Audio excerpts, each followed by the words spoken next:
bed natin. Tapos yung mais natin na 10 ang bunga. Laki na rin.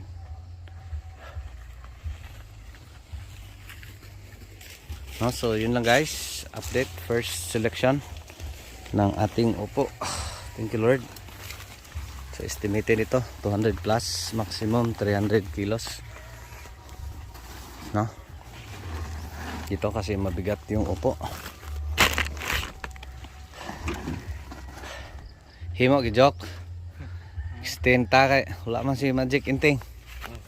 No, so pero parang okay pa guys. So may araw pa kasi. Yun ang tagat daw. May pakiti lang kay sigsag ra ba ato. Ano kasi doon basa doon. No, try namin. No, yun lang. Maraming salamat pa rin si Jupila Farmer, anak ni Matoy, ang farmer nga gwapo, suhito, mahay kahibalo, panaig saba. Kaya noon pa.